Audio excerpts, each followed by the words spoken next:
तो हेलो दोस्तों, स्वागत है आप लोगों का मेरे इस यूट्यूब चैनल में। तो आज हम क्लास 10 का स्टार्ट करने जा रहे हैं एक सीरीज, जिसमें मैं आपको 3 पार्ट कराऊंगा। 3 पार्ट में एक चैप्टर कंप्लीट हो जाएगा, ठीक है। तो 3 पार्ट के लिए आप लोग बने रहें और मेरे इस चैनल को सब्सक्राइब कर लें ताकि आने वाला पार्ट भी आपके पास से पहुँच जाए। तो पहला पार्ट आज से स्टार्ट हो रहा है, तो वीडियो को सभी लोग को लाइक कर लेना है, ठीक है। स्टार्ट करते हैं हम। क्वेश्चन नंबर 1 देखते हैं, ठीक है। सबसे पहले देख लें, ये जो चैप्टर है रासायनिक अभिक्रियाएं एवं समीकरण, ठीक है। तो इसमें हम लोग देखेंगे कि कंकाली या ढांचा समीकरण किसे कहते हैं। इसे वह रासायनिक समीकरण जिसमें दोनों और तत्वों के परमाणुओं की संख्या संतुलित ना हो उसे कंकाली या ढांचा रासायनिक समीकरण कहते हैं, ठीक है। संतुलित ना हो, ठीक है, संतुलित ना हो। यहाँ पे क्या दिख रहा है आपको? संतुलित ना हो, जो संतुलित नहीं हो। मान लो इधर मैंने आपको दिया H2O, क्या दिया? एक सेकेंड, उदाहरण के लिए आपको मैंने दिया H2O और इधर मैंने दे दिया O3 plus hydrogen plus H2, ठीक है, H2 दिया। तो यहाँ पे हमारे देखो ऑक्सीजन 3 है और हाइड्रोजन 2 है। तो यहाँ हाइड्रोजन 2 है, ऑक्सीजन 1 है। तो ये जो है ये कंकाली ढांचा या फिर रासायनिक समीकरण के रूप में आएगा, क्योंकि ये जो सटीक नहीं मिल रहा है ना। तो इसी तरह हम लोग देखते हैं क्वेश्चन नंबर 2 है। और जब आपको बोले संतुलित समीकरण किसे कहते हैं, संतुलित रासायनिक समीकरण, तो उसमें लिख देना है कि वह रासायनिक समीकरण जिसमें दोनों ओर के तत्वों तथा परमाणुओं की संख्या संतुलित हो, ठीक है, उसे हम क्या कहेंगे? संतुलित रासायनिक समीकरण कहेंगे। बस उल्टा लिखना है इसका। हम लोग आगे देखते हैं। फेरस सल्फेट की वियोजन क्रिया लिखिए, ठीक है। फेरस सल्फेट की वियोजन क्रिया, तो आपको सबसे पहले इससे पहले वियोजन अभिक्रिया और संयोजन अभिक्रिया में जानना पड़ेगा, उसके बाद ही आप ये बता पाओगे, ठीक है।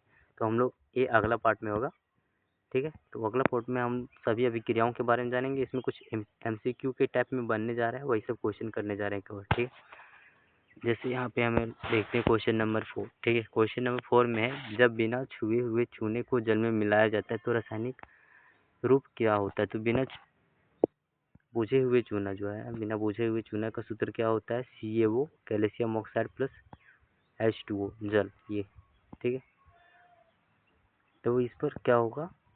CaOH2, तो बिना जल मिलाया जाएगा इसमें, है ना। देखो सबसे पहले आपको यहाँ पे पूछा है क्या आपको पूछा है इसमें कि बिना बुझा हुआ चूना, तो उसका सूत्र जो होता है बिना बुझा हुआ चूना का, सो होता है CaO, मतलब कैल्शियम ऑक्साइड होता है, और जल का सूत्र होता है H2O। दोनों मिलाकर क्या बना? कैल्शियम हाइड्रोक्साइड, है ना, CaOH2, और प्लस में उष्मा आएगा। तो यही पूछ रहा था, तो ये हो गया आंसर सही।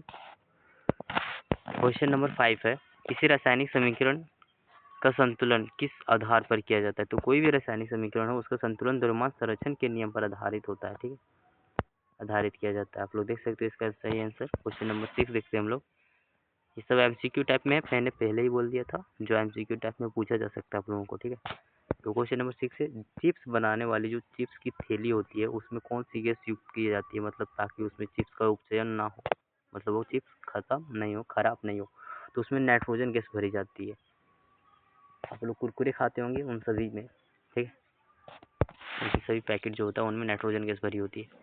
किसी रासायनिक अभिक्रिया में उत्प्रेरक की क्या भूमिका होती है? तो कोई भी रासायनिक अभिक्रिया हो उसमें उत्प्रेरक किसी भी रासायनिक अभिक्रिया की गति को तीव्र या मंद कर सकते हैं, परंतु स्वयं तीव्र या मंद कर सकते हैं, ठीक है। सॉरी, क्या हो रहा है यहाँ पे, हम लोग क्वेश्चन देखते हैं।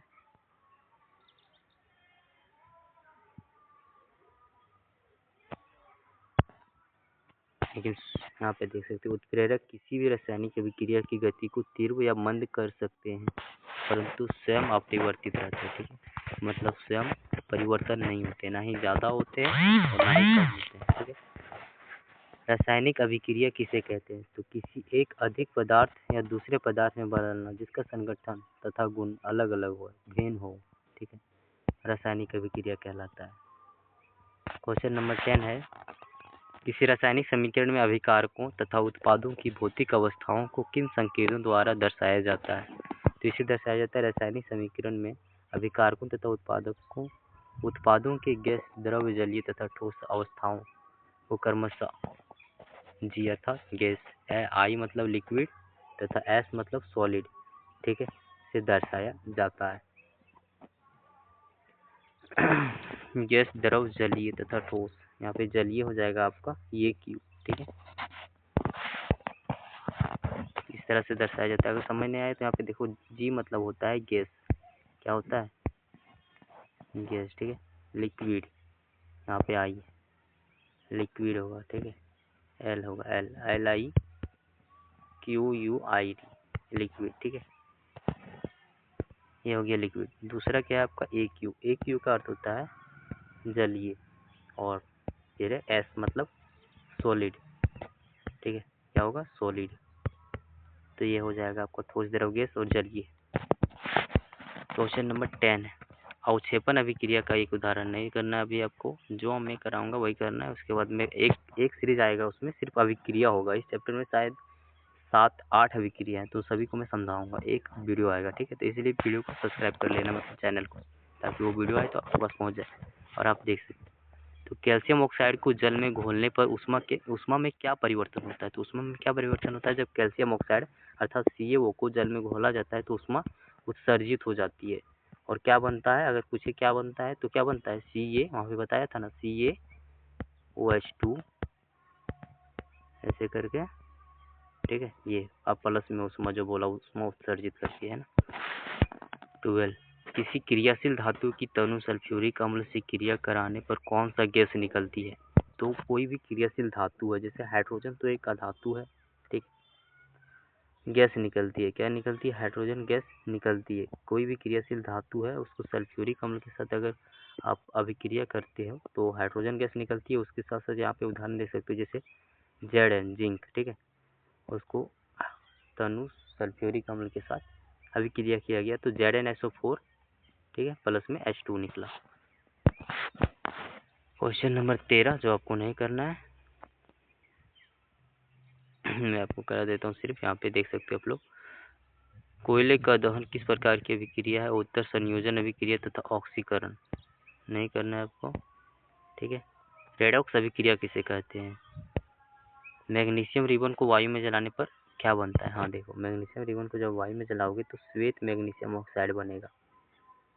क्या होता है अगर पूछा जाए तो अलग से आएगा वीडियो, उसमें रहेगा, ठीक है।